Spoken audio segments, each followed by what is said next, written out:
En conmemoración de la celebración del Día de la Reforma Protestante este 31 de octubre, nos complace en presentar la biografía de Martín Lutero, considerado el gran reformador, 1483 al 1546.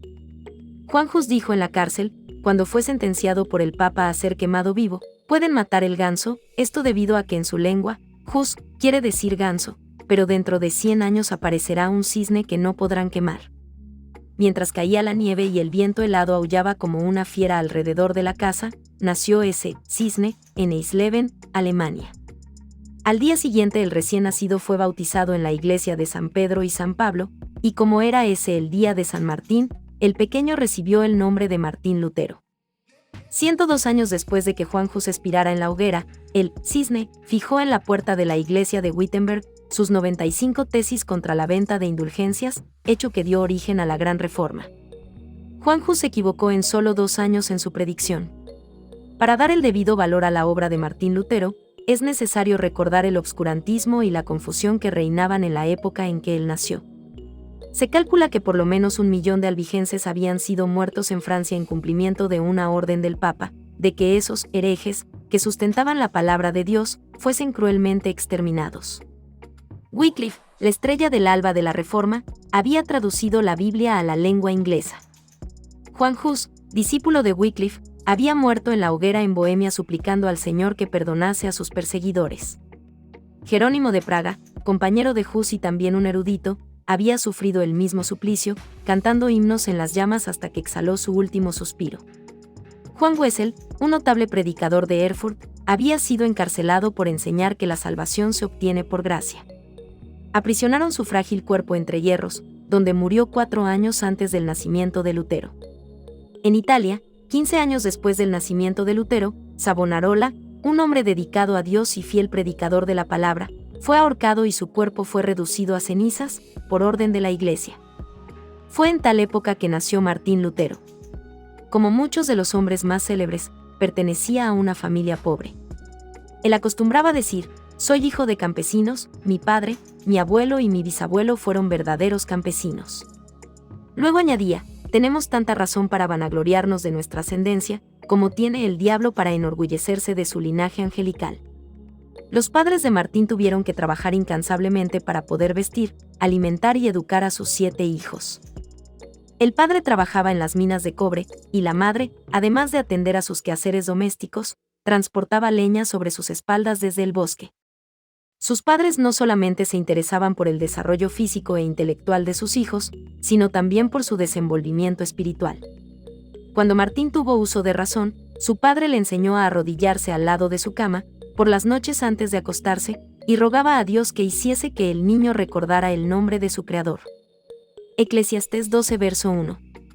Su madre era sincera y devota, así pues, enseñó a sus hijos que considerasen a todos los monjes como hombres santos, y a todas las transgresiones de los reglamentos de la Iglesia, como transgresiones de las leyes de Dios.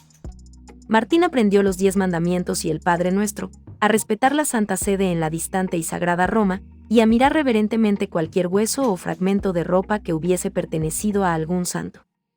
Sin embargo, su religión se basaba más en que Dios era un juez vengativo, que un amigo de los niños. Siendo ya adulto, Lutero escribió: me estremecía y me ponía pálido al oír mencionar el nombre de Cristo, porque me habían enseñado a considerarlo como un juez encolerizado. Nos habían enseñado que nosotros mismos debíamos hacer propiciación por nuestros pecados, que no podemos compensar suficientemente nuestras culpas, sino que es necesario recurrir a los santos del cielo, y clamar a María para que interceda a nuestro favor, desviando de nosotros la ira de Cristo. El padre de Martín, sintiéndose muy satisfecho con los trabajos escolares de su hijo en la villa donde vivían, decidió mandarlo cuando cumplió los 13 años de edad, a la escuela franciscana de la ciudad de Magdeburgo. El joven se presentaba frecuentemente al confesonario, donde el sacerdote le imponía penitencias y lo obligaba a practicar buenas obras a fin de obtener la absolución. Martín se esforzaba incesantemente por conseguir el favor de Dios, mediante la piedad, y ese mismo deseo lo llevó más tarde a la vida del convento. Para su subsistencia en Magdeburgo, Martín tenía que pedir limosna por las calles, cantando canciones de puerta en puerta. En vista de ello sus padres, pensando que en Eisenach lo pasaría mejor, lo enviaron a estudiar en esa ciudad, donde, además, vivían parientes de su madre.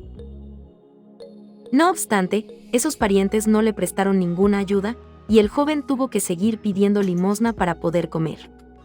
Cuando ya estaba a punto de abandonar sus estudios, para ponerse a trabajar con las manos, cierta señora acomodada, doña Úrsula Cota, atraída por sus oraciones en la iglesia y conmovida por la humildad con que recibía cualquier sobra de comida, en su puerta, lo acogió en el seno de su familia.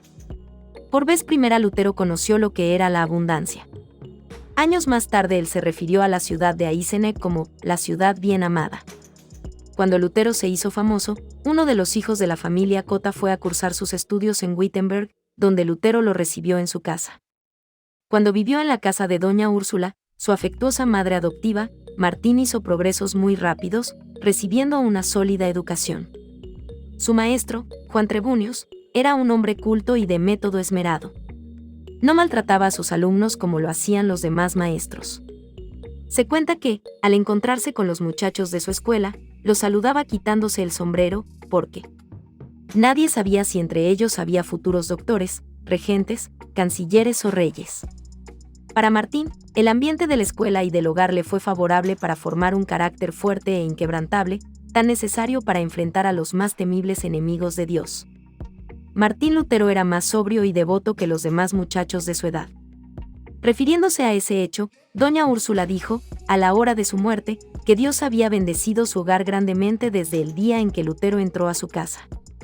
Mientras tanto, los padres de Martín habían prosperado algo económicamente. El padre había alquilado un horno para la fundición de cobre, y después compró otros 2. Había sido electo concejal de su ciudad, y comenzó a hacer planes para educar a sus hijos.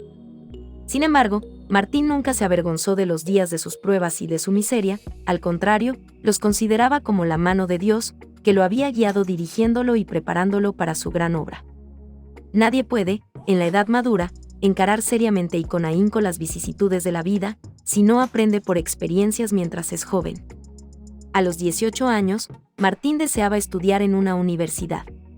Su padre, reconociendo la capacidad de su hijo, lo envió a Erfurt, que era entonces el centro intelectual del país, donde cursaban sus estudios más de 1000 estudiantes. El joven estudió con tanto ahínco, que al fin del tercer semestre obtuvo el grado de bachiller en filosofía. A la edad de 21 años alcanzó el segundo grado académico, el de doctor en filosofía. Los estudiantes, profesores y autoridades le rindieron significativo homenaje. Dentro de los muros de Erfurt había 100 predios que pertenecían a la iglesia, incluyendo 8 conventos. Había también una importante biblioteca, que pertenecía a la universidad, donde Lutero pasaba todo su tiempo disponible. Siempre rogaba fervorosamente a Dios que le prodigase su bendición en sus estudios. Él acostumbraba decir, orar bien es la mejor parte de los estudios.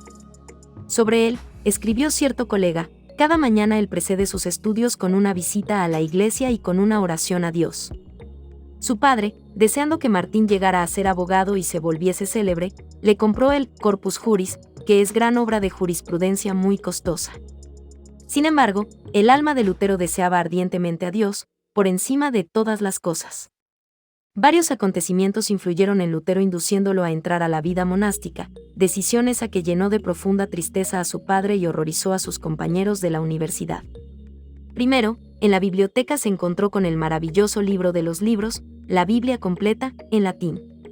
Hasta entonces Lutero había creído que las pequeñas porciones escogidas por la Iglesia para que se leyeran los domingos eran toda la palabra de Dios.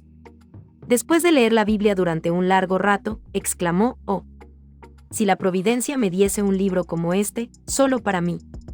Al seguir leyendo las Escrituras, su corazón comenzó a percibir la luz que irradia de la palabra de Dios, y su alma a sentir aún más sed de Dios. Al tiempo de graduarse de bachiller, las largas horas de estudio le ocasionaron una enfermedad que lo llevó al borde de la muerte. De esa manera, su hambre por la palabra de Dios quedó aún más enraizada en el corazón de Lutero. Algún tiempo después de esa enfermedad, estando de viaje para visitar a su familia, le dieron un golpe de espada, y 2 veces estuvo al borde de la muerte antes de que un cirujano llegase a curarle la herida. Para Lutero, la salvación de su alma sobrepasaba cualquier otro anhelo. Cierto día, uno de sus íntimos amigos de la universidad fue asesinado. «Ah», exclamó Lutero, horrorizado, «¿qué habría sido de mí si hubiese sido llamado de esta a la otra vida tan inopinadamente?». Pero de todos esos acontecimientos, el que más le estremeció el espíritu fue el que experimentó durante una terrible tempestad eléctrica cuando regresaba de visitar a sus padres. No tenía dónde guarecerse. El cielo estaba encendido, los rayos rasgaban las nubes a cada instante. De repente, un rayo cayó a su lado. Lutero, lleno de espanto y sintiéndose ya cerca del infierno, se postró gritando: «Santa Ana, sálvame y me haré monje». Más tarde Lutero llamó a ese incidente «mi camino real hacia Damasco», y no tardó en cumplir la promesa que le hiciera a Santa Ana. Invitó entonces a sus compañeros para que cenaran con él. Después de la comida, mientras sus amigos se divertían conversando y oyendo música, les anunció repentinamente que de ahí en adelante podrían considerarlo muerto, puesto que él iba a entrar al convento. En vano sus compañeros trataron de disuadirlo de su proyecto. En la obscuridad de esa misma noche, el joven, antes de cumplir sus 22 años de edad, se dirigió al convento de los agustinos, tocó, la puerta se abrió, y Lutero entró. El profesor admirado y festejado, la gloria de la universidad, que había pasado días y noches inclinado sobre los libros, se convertía ahora en un hermano agustino. El monasterio de los agustinos era el mejor de los claustros de Erfurt. Sus monjes eran los predicadores de la ciudad, muy estimados por sus obras de caridad entre la clase pobre y oprimida. Nunca hubo en aquel convento un monje más sumiso, más devoto y más piadoso que Martín Lutero. Se sometía a los trabajos más humildes, como el ser portero, sepulturero, barrendero de la iglesia y de las celdas de los monjes. No rehusaba salir a mendigar el pan cotidiano para el convento, en las calles de Erfurt. Durante el año de noviciado, antes de hacerse monje, los amigos de Lutero hicieron todo lo posible para disuadirlo de que llevase a cabo su decisión. Los compañeros que él convidó a cenar para anunciarle su intención de hacerse monje, se quedaron 2 días junto al portón del convento esperando que él regresase al mundo. El padre de Lutero casi enloqueció al comprobar que sus ruegos eran inútiles y que todos los planes que él había forjado para el porvenir de su hijo habían fracasado. Lutero se disculpaba diciendo: «Hice una promesa a Santa Ana para salvar mi alma.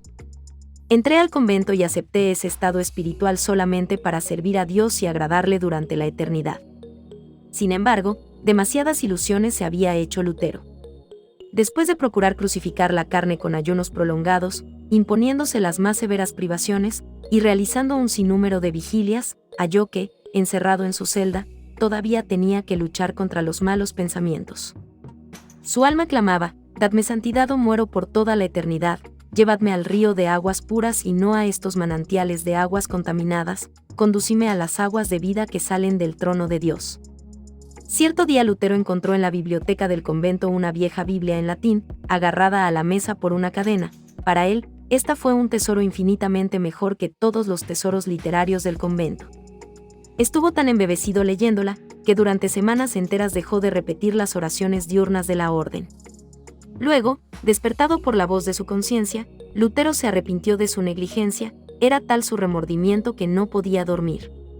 Se apresuró entonces a enmendar su error, y puso en ello tanto empeño que hasta se olvidaba de tomar sus alimentos. En esas circunstancias, enflaquecido al máximo por tantos ayunos y vigilias, se sintió oprimido por los temores hasta llegar a perder los sentidos y caer al suelo. Así lo hallaron los otros monjes y quedaron admirados nuevamente por su piedad excepcional. Lutero solo recobró el conocimiento cuando un grupo de frailes del coro lo rodeó cantando. La suave armonía le llegó hasta el alma y le despertó el espíritu. Sin embargo, aún así, le faltaba la paz perpetua para su alma, aún no había oído cantar al coro celestial: «Gloria a Dios en las alturas y paz en la tierra a los hombres de buena voluntad». En ese tiempo, el vicario general de la Orden de los Agustinos, Staupitz, visitó el convento.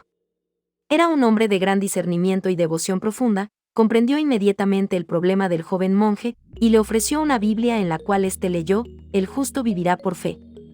Por cuánto tiempo Lutero había anhelado: «Oh, si Dios me diese un libro de estos solo para mí», ahora él ya lo poseía.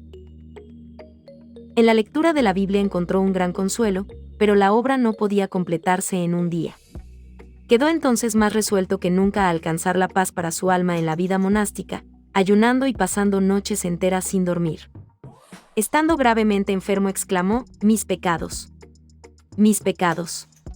A pesar de que su vida estaba libre de manchas, como él afirmaba y otros atestiguaban, se sentía culpable ante Dios, hasta que un anciano monje le recordó una palabra del credo: creo en el perdón de los pecados.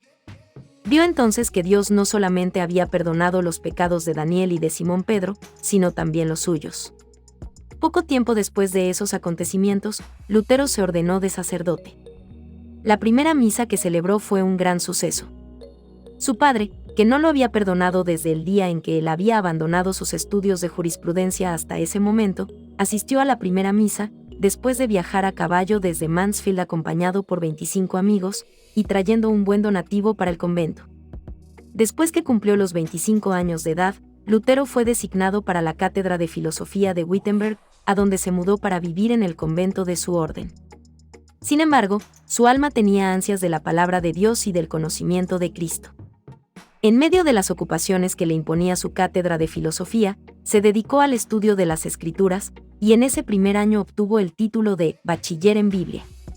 Su alma ardía con el fuego de los cielos, de todas partes afluían multitudes para escuchar sus discursos, los cuales emanaban abundante y vivamente de su corazón, sobre las maravillosas verdades reveladas en las Escrituras.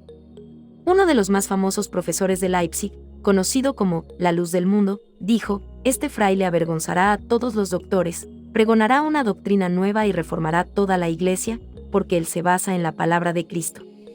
La palabra que nadie en el mundo puede resistir, y nadie puede refutar, aun cuando se la ataque con todas las armas de la filosofía. Uno de los puntos culminantes de la biografía de Lutero es su visita a Roma. Había surgido una disputa reñida entre 7 conventos de los agustinos y decidieron llevar los puntos de la desavenencia para que el Papa los resolviera. Como Lutero era el hombre más hábil y más elocuente, y, además, era altamente apreciado y respetado por todos los que lo conocían, fue escogido para representar a su convento en Roma. Lutero hizo el viaje a pie en compañía de otro monje. En aquel tiempo Lutero todavía estaba fiel y enteramente dedicado a la Iglesia católica. Cuando, al fin llegaron a un punto del camino desde donde se avistaba la famosa ciudad, Lutero cayó de rodillas y exclamó: Ciudad Santa, yo te saludo. Los dos monjes pasaron un mes en Roma visitando los diversos santuarios y los lugares de peregrinación. Lutero celebró misa 10 veces. Lamentó entonces que sus padres no se hubiesen muerto todavía, porque los hubiera podido rescatar del purgatorio. Un día, subiendo la santa escalinata de rodillas, a fin de ganarse la indulgencia que el jefe de la Iglesia prometía por ese sacrificio, resonaron en sus oídos con voz de trueno las palabras de Dios: el justo vivirá por la fe. Lutero se levantó y salió avergonzado. Después que vio la corrupción tan generalizada que había en Roma, su alma se apegó a la Biblia, más que nunca. Al llegar de regreso a su convento, el vicario general insistió en que diese los pasos necesarios para obtener el título de doctor, el cual le daría el derecho de predicar.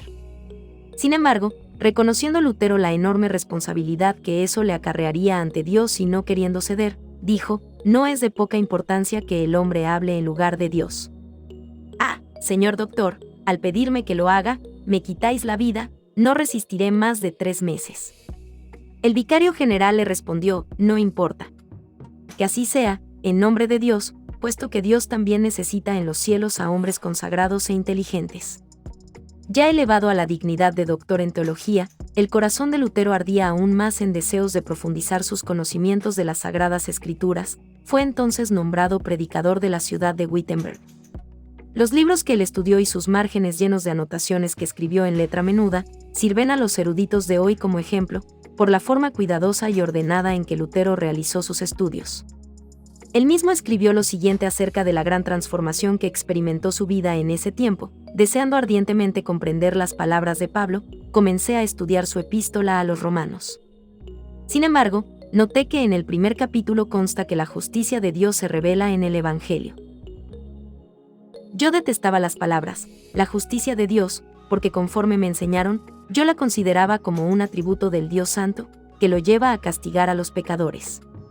A pesar de vivir irreprensiblemente como monje, mi conciencia perturbada me mostraba que era pecador ante Dios. Así, yo detestaba a un Dios justo, que castiga a los pecadores. Tenía la conciencia intranquila, en lo íntimo mi alma se sublevaba. Sin embargo, volvía siempre al mismo versículo, porque quería saber lo que Pablo enseñaba. Al fin, después de meditar sobre ese punto durante muchos días y noches, Dios en su gracia infinita me mostró la palabra: el justo vivirá por la fe. Vi entonces que la justicia de Dios, en este versículo, es la justicia que el hombre piadoso recibe de Dios mediante la fe, como una dádiva. De esa forma el alma de Lutero se libró de su esclavitud. Él mismo así lo escribió: entonces me sentí recién nacido, y en el paraíso. Todas las escrituras tenían ahora para mí otro significado, las escudriñaba para ver todo cuanto enseñan sobre la justicia de Dios. Antes, esas palabras eran odiosas para mí, ahora las recibió con el más intenso amor. Ese versículo fue para mí la puerta de entrada al paraíso. Después de esa experiencia maravillosa, Lutero predicaba diariamente, en ciertas ocasiones llegaba a predicar hasta 3 veces al día, conforme él mismo lo cuenta: lo que el pastor es para el rebaño, la casa para el hombre, el nido para el pajarito, la peña para la cabra montés, el arroyo para el pez, eso es la Biblia para las almas fieles.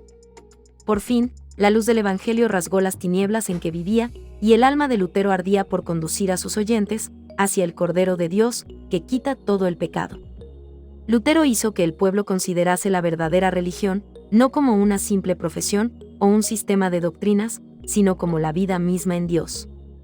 La oración no fue más un ejercicio sin sentido, sino una comunión con Dios, quien nos cuida con un amor infinito. Mediante sus sermones, Dios reveló su corazón a miles de oyentes, a través del corazón de Lutero. Durante una convención de agustinos, Lutero fue invitado a predicar, pero en vez de dar un mensaje doctrinal de sabiduría humana, como era de esperarse, pronunció un ardiente discurso contra la lengua maldiciente de los monjes. Los agustinos, impresionados por ese mensaje, lo eligieron director a cargo de 11 conventos. Lutero no solamente predicaba la virtud, sino que también la practicaba, amando verdaderamente a su prójimo. En ese tiempo la peste procedente del Oriente visitó a Wittenberg. Se estima que la 1/4 parte de la población de Europa, la mitad de la población de Alemania, fue cegada por la peste. Cuando profesores y estudiantes huyeron de la ciudad, instaron a Lutero que huyese también, pero él respondió: ¿a dónde he de huir? Mi lugar está aquí, el deber no me permite ausentarme de mi puesto, hasta cuando aquel que me envió a este lugar me llame. No es que yo no le tema a la muerte, sino que espero que el Señor me dé ánimo. Así era como Lutero ejercía su ministerio, guiando el alma y el cuerpo de sus semejantes durante un tiempo de aflicción y angustia universales. La fama del joven monje se esparció hasta muy lejos. Entretanto, sin reconocerlo, mientras trabajaba incansablemente para la Iglesia, se había alejado del rumbo liberal que ella seguía en doctrina y práctica.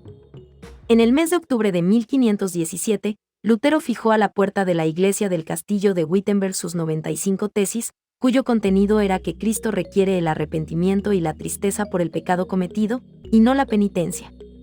Lutero fijó sus tesis o proposiciones para un debate público, en la puerta de la iglesia, como era costumbre en ese tiempo. Pero esas tesis, escritas en latín, fueron enseguida traducidas al alemán, al holandés y al español. Antes de transcurrido un mes, para sorpresa de Lutero, sus tesis ya habían llegado a Italia y estaban haciendo temblar los cimientos del viejo edificio de Roma. Fue como consecuencia de ese acto, de fijar las 95 tesis en la puerta de la iglesia de Wittenberg, que nació la Reforma, es decir, que fue eso lo que dio origen al gran movimiento de almas que en todo el mundo ansiaban volver a la fuente pura, a la palabra de Dios. Sin embargo, Lutero no atacó a la Iglesia católica, al contrario, salió en defensa del Papa contra los vendedores de indulgencias. En el mes de agosto de 1518, Lutero fue llamado a Roma para responder a la acusación de herejía que se le imputaba.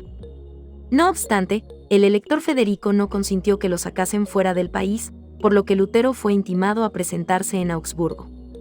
«Te quemarán vivo», insistían sus amigos. Lutero entonces les respondió resueltamente: si Dios sustenta la causa subsistirá. La orden que emitió el nuncio del Papa en Augsburgo fue: retráctese o no saldrá de aquí. Sin embargo, Lutero consiguió huir de la ciudad atravesando una pequeña verja en el muro de la ciudad, aprovechando la obscuridad de la noche.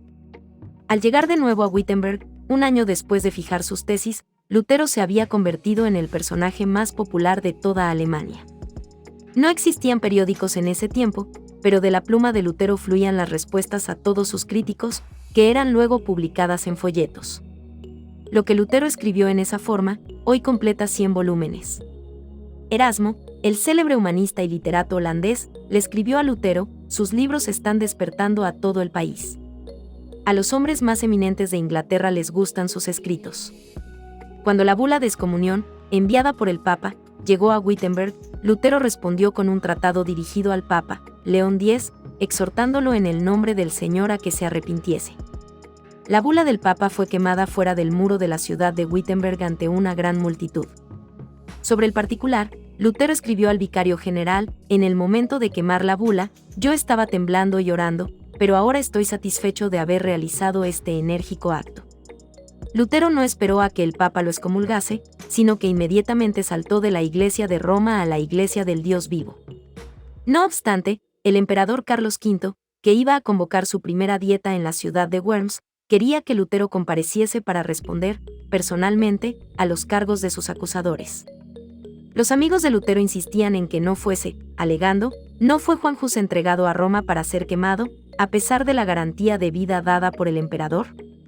Pero en respuesta a todos los que se esforzaban en disuadirlo de comparecer ante sus terribles enemigos, Lutero, fiel al llamado de Dios, les dijo: aun cuando haya en Worms tantos demonios, cuantas sean las tejas en los tejados, confiando en Dios, yo iré.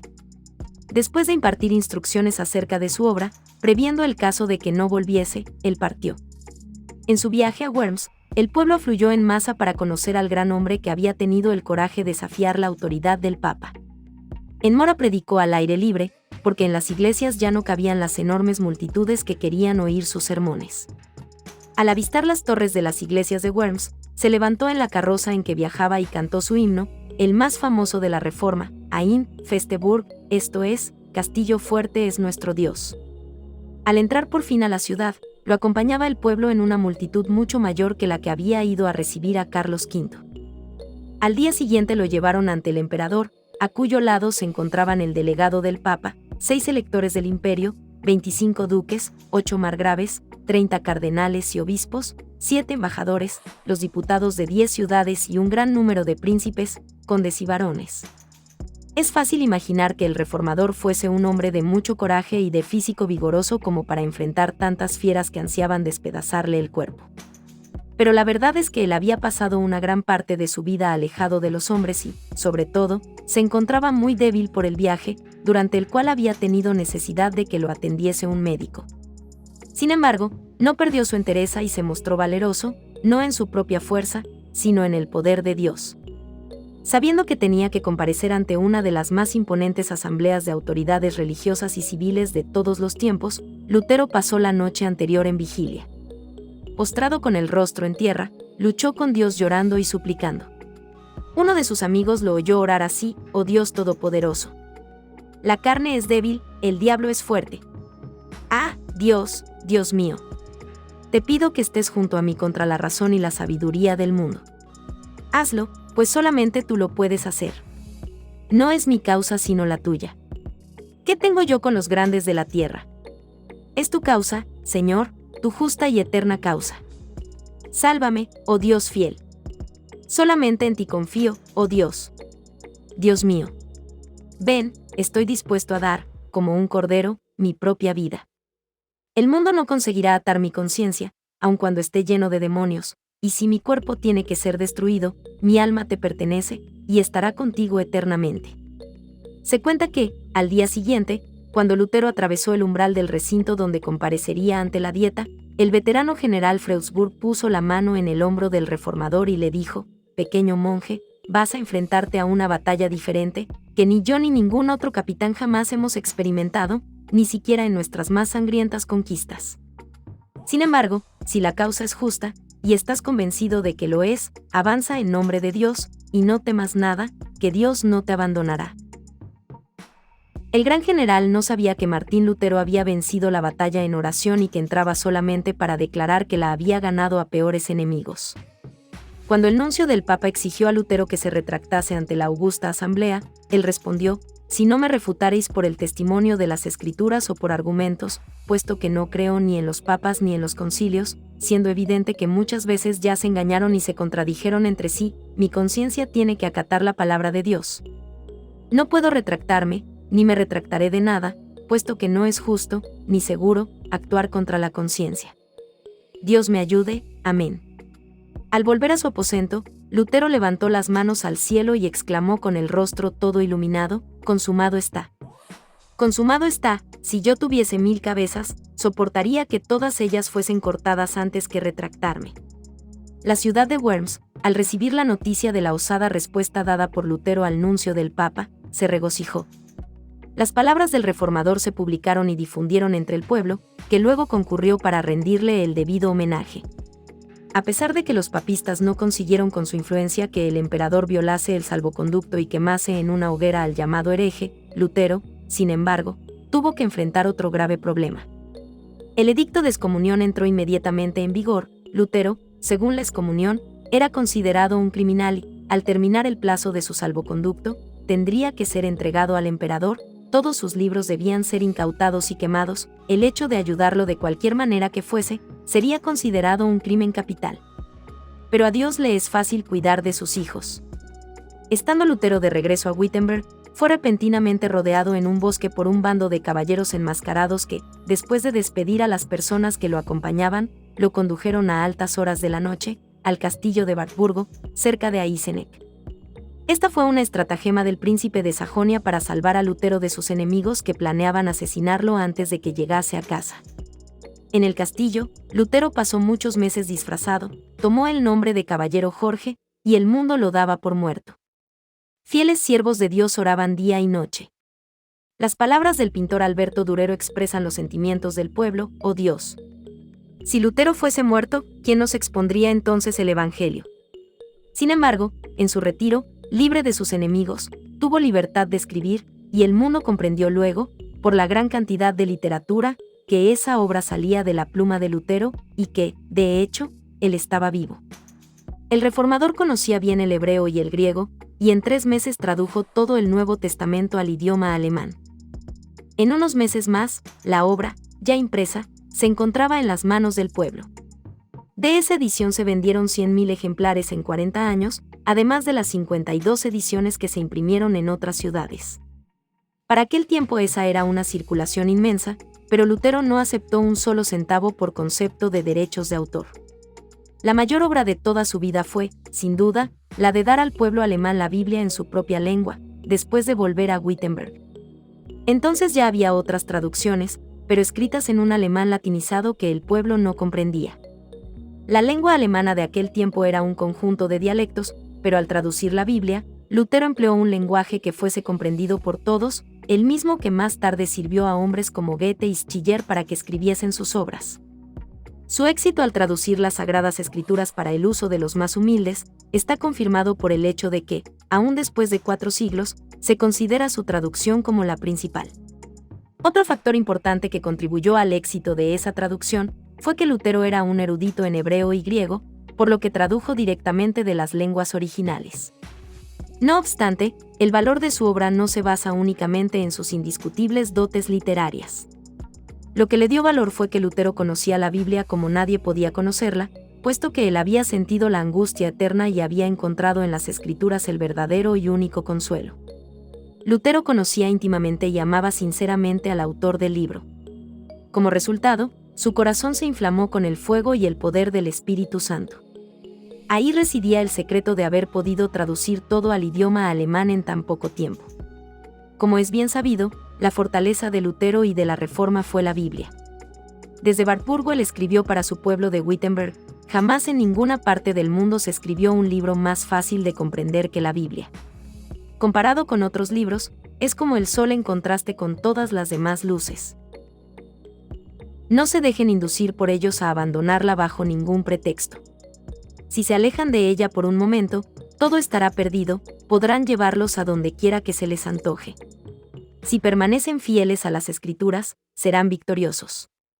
Después de colgar el hábito de monje, Lutero resolvió dejar por completo la vida monástica, casándose con Catalina de Bora, una monja que también había salido del claustro porque había comprendido que semejante vida era contra la voluntad de Dios. La figura de Lutero sentado a la lumbre de su hogar, con su esposa y sus 6 hijos a quienes amaba tiernamente, inspira a los hombres más que el gran héroe al presentarse ante el legado papal en Augsburgo. En los cultos domésticos, la familia rodeaba un armonio, con el cual alababan a Dios juntos. El reformador leía el libro que había traducido para el pueblo, y después alababan a Dios y oraban hasta sentir la presencia divina entre ellos. Lutero y su esposa se amaban profundamente. Son de él estas palabras: soy rico, Dios me ha dado mi monja y 3 hijos, las deudas no me atemorizan, Catalina paga todo. Catalina de Bora era apreciada por todos. Algunos, de hecho, llegaban a censurarla porque era demasiado económica, pero ¿qué habría sido de Martín Lutero y de toda su familia si ella hubiese actuado como él? Se decía que él, aprovechando que su esposa estaba enferma, se dio su propio plato de comida a cierto estudiante que estaba hambriento. No aceptaba ni un centavo de sus alumnos y se negaba a vender sus escritos, dejándoles todo el lucro a los tipógrafos. Durante sus meditaciones sobre las escrituras, muchas veces se olvidaba de comer. Al escribir su comentario sobre el Salmo 23, pasó 3 días encerrado en su cuarto comiendo solamente pan y sal. Cuando su esposa hizo abrir la puerta de la habitación con un cerrajero, lo encontraron escribiendo, sumergido en sus pensamientos y completamente ajeno a todo lo que sucedía a su alrededor. Es difícil tener una idea exacta de lo mucho que debemos actualmente a Martín Lutero. El gran paso que él dio para que el pueblo quedase libre para servir a Dios, conforme a sus leyes, es algo que escapa a nuestra comprensión. Era un gran músico y escribió algunos de los himnos más espirituales que se cantan actualmente. Preparó el primer himnario, recopilando diversos himnos, y estableció la costumbre de que todos los asistentes a los cultos cantasen juntos. Insistió en que no solamente los varones, sino también las hembras fuesen instruidas, convirtiéndose así en el padre de las escuelas públicas. Antes de Lutero, el sermón en los cultos tenía muy poca importancia, pero él hizo del sermón la parte principal del culto. Él mismo dio el ejemplo para acentuar esa costumbre, era un predicador de gran elocuencia. Él mismo se tenía en poco, pero sus mensajes le brotaban de lo más íntimo de su corazón, a tal punto que el pueblo llegaba a sentir la presencia de Dios cuando él predicaba. En Zwickau predicó a un auditorio de 25.000 personas en la plaza pública. Se calcula que escribió 180 volúmenes en su lengua materna y casi un número igual en latín. A pesar de sufrir de varias enfermedades, siempre se esforzaba, diciendo, si yo muriese en la cama, sería una vergüenza para el Papa. Generalmente se atribuye el gran éxito de Lutero a su extraordinaria inteligencia y a sus destacados dones. El hecho es que él tenía la costumbre de orar durante horas enteras. Decía que, si no pasaba 2 horas orando por la mañana, se exponía a que Satanás ganase la victoria sobre él durante ese día. Cierto biógrafo escribió, el tiempo que él pasa orando produce el tiempo para todo lo que hace. El tiempo que pasa escudriñando la palabra vivificante le llena el corazón, que luego se desborda en sus sermones, en su correspondencia y en sus enseñanzas. Su esposa dijo que las oraciones de Lutero eran a veces como los pedidos insistentes de su hijito Hanschen, que confiaba en la bondad de su padre, otras veces era como la lucha de un gigante en la angustia del combate. Encontramos lo siguiente en la historia de la Iglesia Cristiana, de Sue, volumen 3, página 406, Martín Lutero profetizaba, evangelizaba, hablaba lenguas e interpretaba, revestido de todos los dones del Espíritu. A los 62 años predicó su último sermón, sobre el texto, escondiste estas cosas de los sabios y de los entendidos, y las revelaste a los niños. Ese mismo día escribió a su querida esposa, Catalina, echa tu carga sobre el Señor, y Él te sustentará. Amén. Esta fue una frase de su última carta. Vivió esperando siempre que el Papa lograra cumplir la repetida amenaza de quemarlo vivo. Sin embargo, no fue esa la voluntad de Dios. Cristo lo llamó mientras sufría de un ataque al corazón, en Eisleben, su ciudad natal. Las últimas palabras de Lutero fueron, voy a entregar mi espíritu. Luego alabó a Dios en voz alta, oh, mi Padre Celestial. Dios mío, Padre de nuestro Señor Jesucristo, en quien creo, a quien prediqué y a quien confesé, amé y alabé. Oh, mi querido Señor Jesucristo, a ti encomiendo mi pobre alma. Oh, mi Padre Celestial. En breve tiempo tengo que abandonar este cuerpo, pero sé que permaneceré eternamente contigo y que nadie podrá arrebatarme de tus manos. Luego, después de recitar a Juan 3 verso 16 3 veces, repitió las palabras, Padre, en tus manos entrego mi espíritu, pues tú me rescataste, Dios fiel, acabando de decir esto, cerró los ojos y durmió. Un inmenso cortejo de creyentes que lo amaban sinceramente, precedido de 50 jinetes, salió de Eisleben con destino a Wittenberg, pasó por la puerta de la ciudad donde el reformador había quemado años antes la bula de excomunión, y entró por las puertas de la misma iglesia donde, hacía 29 años Lutero había fijado las 95 tesis. Durante la ceremonia fúnebre, el pastor Bugin Hagin y Melanchthon, inseparable compañero de Lutero, pronunciaron sendos discursos. Después abrieron la sepultura, previamente preparada al lado del púlpito, y allí depositaron el cuerpo de Lutero. 14 años más tarde, el cuerpo de Melanchthon encontró descanso al otro lado del púlpito de la misma iglesia. Alrededor de esas dos sepulturas yacen los restos mortales de más de 90 maestros de la universidad. Las puertas de la iglesia del castillo fueron destruidas por el fuego durante el bombardeo de Wittenberg en 1760, pero fueron sustituidas por puertas de bronce en 1812, sobre las cuales se encuentran grabadas las 95 tesis. Pero este gran hombre, que perseveró en la oración, dejó grabadas, no en el metal que al fin se corroe, sino en centenares de millones de almas inmortales, la palabra de Dios que estará dando fruto para toda la eternidad.